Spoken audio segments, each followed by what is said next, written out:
Hello everyone, నేను మీ Nandita, international certified yoga instructor మరియు డైటీషియన్. ఈరోజు మనం ఒక కొత్త ఆసన గురించి నేర్చుకోబోతున్నాం. ఈ ఆసన ప్రాక్టీస్ చేసే ముందు ఈ ఆసన వల్ల మనకు వచ్చే బెనిఫిట్స్ అయితే చూద్దాం. పైన ఫ్లెక్సిబిలిటీని ఇంప్రూవ్ చేయడానికి, దీంతో పాటు మనలో ఉండే స్ట్రెస్ని కంట్రోల్ చేయడానికి, మన బాడీలో ఉన్న స్ట్రెస్ని కంప్లీట్గా రిలీజ్ చేయడానికి ఈ ఆసన చాలా బాగా పనిచేస్తుంది. ఈ ఆసన నేమో మర్జరీ ఆసన. సో ఈ ఆసన ఎవరైనా చేయొచ్చు, ఈజీగా కూడా ఉంటుంది. అండ్ మన ఇన్నర్ ఆర్గాన్స్ అంటే మన ఇంటెస్టైన్స్ కానివ్వండి, మన అబ్డోమిన్ మజిల్స్ని టోన్ చేయడానికి, దీంతో పాటు మన మన బ్యాక్ బోన్ అంటే మన స్పైన్ హెల్త్ని ఇంప్రూవ్ చేసుకోవడానికి, దీంతో పాటు మన ఫేస్లో ఉండే మొత్తం స్ట్రెస్ని రిలీజ్ చేసి ఎమోషనల్ అండ్ ఫిజికల్గా మనల్ని ఇంప్రూవ్ చేయడానికి ఇది ఒక బెస్ట్ ఆసన అని చెప్పొచ్చు. సో ఇప్పుడు మనము ఈ ఆసన ఎలా ప్రాక్టీస్ చేయాలో చూద్దాం. ప్రాక్టీస్ చేసే ముందు ఈ ఆసన వల్ల ఇంకా కొన్ని బెనిఫిట్స్ ఉన్నాయి, అవి కూడా మనం డిస్కస్ చేద్దాం.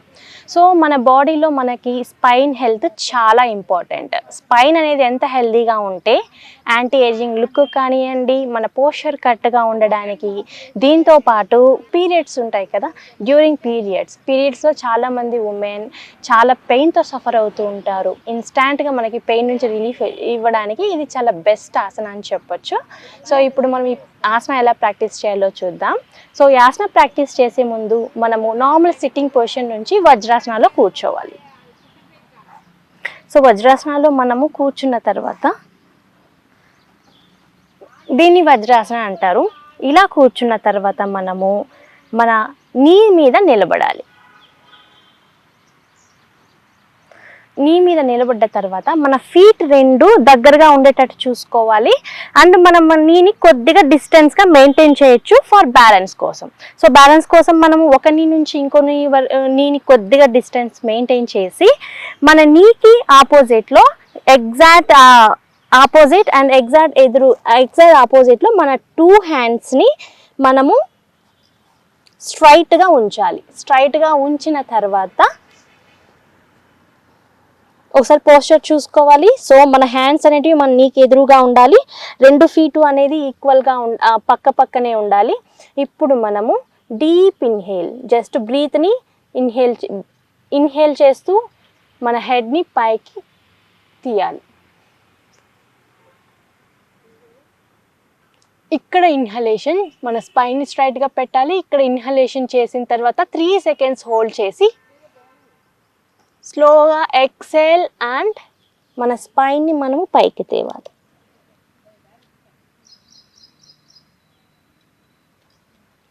Again inhale up,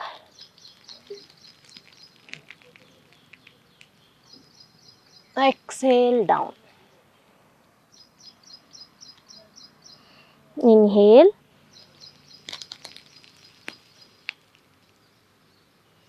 exhale. ముందు చెప్పినట్టు మనం ఇన్హేల్ చేసిన తర్వాత 3 సెకండ్స్ వరకు అక్కడ హోల్డ్ చేయొచ్చు. And exhale down, head down, and మన స్పైన్ అనేది అప్ రావాలి. సో ఈ ఆసన చేసిన తర్వాత నార్మల్గా మనం వజ్రాసనలో కూర్చోవచ్చు. ఈ ఆసన మనము డైలీ 10 to 15 టైమ్స్ అనేది మనం ప్రాక్టీస్ చేయొచ్చండి. మన స్పైన్ హెల్త్ని ఇంప్రూవ్ చేయడానికి, ఫ్లెక్సిబిలిటీని ఇంప్రూవ్ చేయడానికి, దీంతోపాటు పీరియడ్స్లో మనకి ఇన్స్టాంట్గా పెయిన్ రిలీఫ్ రావడానికి చాలా మంచి ఆసన. దీంతో పాటు మనకి మన పెల్విక్ ఆర్గాన్స్ని కూడా ఇది మసాజ్ లాగా పనిచేస్తుంది, టోన్ చేస్తుంది. అండ్ అబ్డోమిన్ దగ్గర ఉన్న ఫ్యాట్ కూడా మనకి చాలా వరకు కంట్రోల్ అవుతుంది. సో ఈ ఆసన డైలీ 10 కౌంట్స్ నుంచి 15 కౌంట్స్ వరకు ఈ ఆసన అనేది ప్రాక్టీస్ చేయొచ్చు. సో ఈ ఆసన ప్రాక్టీస్ చేసేటప్పుడు మనం వజ్రాసనాలో కూర్చోవాలి. వజ్రాసనాలో కూర్చున్న తర్వాత మన నీస్ మీద నిలబడి తర్వాత మనము చేయాలి. దీన్ని మర్జరీ ఆసన అని అంటారు, ఇంగ్లీష్లో అయితే క్యాట్ అండ్ కౌ కూడా అంటారు. సో ఈ ఆసన ప్రాక్టీస్ చేయడం వల్ల మనకి మన బ్యాక్ బోన్ అనేది ఫ్లెక్సిబిలిటీ బాగా ఇంప్రూవ్ అవుతుంది. దీంతో పాటు మనకి సో మనం భరించలేనంత స్ట్రెస్ అయితే ఎప్పుడైతే ఉంటుందో ఆ స్ట్రెస్ని కంప్లీట్గా మన బాడీ నుంచి ఎలిమినేట్ చేయడానికి అండ్ మన ఫేస్ నుంచి కూడా ఎలిమినేట్ చేయడానికి, దీంతోపాటు మనకి ఇన్స్టాంట్గా మంచి మూడికి రావడానికి చాలా మంచి ఆసన అని చెప్పొచ్చు.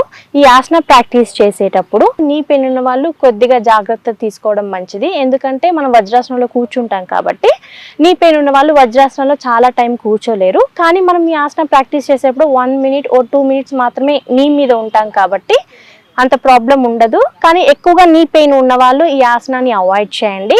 మిగతా అందరూ చేయొచ్చు. బ్యాక్ పెయిన్ ఉన్నవాళ్ళు, దీంతోపాటు పీరియడ్స్ పెయిన్ ఉన్నవాళ్ళు, దీంతోపాటు స్ట్రెస్ని కంట్రోల్ చేసుకోవాలి అనుకున్న వాళ్ళు ప్రతి ఒక్కరూ ఈ ఆసనాన్ని ప్రాక్టీస్ చేయాలి. ఈ ఆసన ప్రాక్టీస్ చేసేటప్పుడు మన హ్యాండ్స్ మన నీ ఒకే లైన్లో ఉండేటట్టు చూసుకోవాలి. అండ్ ఇన్హేల్ చేసేటప్పుడు హెడ్ పైకి తీయాలి. ఎక్సెల్ చేసేటప్పుడు మన హెడ్ని చిన్ వరకు కానీ చెస్ట్ వరకు కానీ తెచ్చి మన బ్యాక్ బోన్ని మనము అప్వర్డ్స్ పైకి కొద్దిగా తీసుకురావాలి. అప్వర్డ్స్ తీసుకొని వస్తే మనకి పోస్చర్ అనేది కరెక్ట్గా ఉంటుంది. సో చూసాం కదా మనం ఈ ఆసన గురించి. ఇది ఇప్పుడు మనము లేడీస్కి ఎలా యూజ్ అవుతుందో తెలుసుకుందాం. సో డ్యూరింగ్ పీరియడ్స్ టైంలో మనకి మజిల్ క్రాంప్స్ కానివ్వండి, పెయిన్ అనేది కొంతమందికి చాలా ఎక్కువగా ఉంటుంది. సో ఈ పెయిన్ని కంట్రోల్ చేయడానికి, ఇన్స్టాంట్గా రిలీఫ్ చేయడానికి ఈ ఆసన అనేది చాలా బాగా పనిచేస్తుంది. మనం ఈ ఆసన ప్రాక్టీస్ చేసేటప్పుడు మన అబ్డోమిన్ ఆర్గాన్స్, దీంతోపాటు మన పెల్విక్ ఫ్లోరు, దీంతోపాటు మన యుట్రస్ అనేది చాలా వరకు రిలీఫ్ అవుతుంది. కాబట్టి పీరియడ్స్ పెయిన్ ఎక్కువగా సఫర్ అవుతున్న వాళ్ళు అండ్ పీరియడ్స్లో పెయిన్ రాకుండా ఈ ఆసన అనేది మనం ప్రాక్టీస్ చేయొచ్చు. డైలీ 10 counts నుంచి 15 counts వరకు చేయొచ్చు. చాలా అంటే చాలా రిలాక్స్ ఉంటుంది, స్ట్రెస్ రిలీఫ్ ఉంటుంది. దీంతోపాటు మన బ్యాక్ బోన్ కూడా హెల్దీగా ఉంటుంది. సో మనము ఎప్పుడు యంగర్ లుక్గా కనపడడానికి, దీంతోపాటు మన ఫ్లెక్సిబిలిటీ ఇంప్రూవ్ చేసుకోవడానికి, మన స్ట్రక్చర్ అంటే మన బాడీ పోస్చర్ కరెక్ట్గా ఉండడానికి మన బ్యాక్ బోన్ అనేది చాలా ఇంపార్టెంట్. బ్యాక్ బోన్ హెల్దీగా ఉంటేనే మనము చాలా వరకు యంగర్ లుక్ అండ్ చాలా వరకు యాంటీ ఏజింగ్గా ఉండొచ్చు. అంటే ఫర్ ఎగ్జాంపుల్ ఇప్పుడు 40 years వస్తాయి. 40 years వచ్చిన వాళ్ళకి ఏమవుతుందంటే బ్యాక్ పెయిన్ స్టార్ట్ అవ్వడం అండ్ మన స్ట్రక్చర్ అనేది, మన బ్యాక్ బోన్ అనేది బెండ్ అవ్వడం ఇలా జరుగుతూ ఉంటాయి. సో మనం డైలీ తీసుకునే దాంట్లో మనం డైలీ యోగాని ఇంక్లూడ్ చేసుకోవడం వలన మన బ్యాక్ హెల్త్ని అనేది ఇంప్రూవ్ చేసుకోవచ్చు. చాలా ఆసనాలు ఉంటాయి, దాంట్లో ఇది కూడా ఒక బెస్ట్ ఆసన అని చెప్పొచ్చు. మన బ్యాక్ బోన్ని హెల్త్ని ఇంప్రూవ్ చేసుకోవడానికి, ఫ్లెక్సిబిలిటీని ఇంప్రూవ్ చేసుకోవడానికి, దాంతో పాటు ఉమెన్కి డ్యూరింగ్ పీరియడ్స్ పెయిన్ని కంట్రోల్ చేయడానికి ద బెస్ట్ ఆసన అని చెప్పొచ్చు.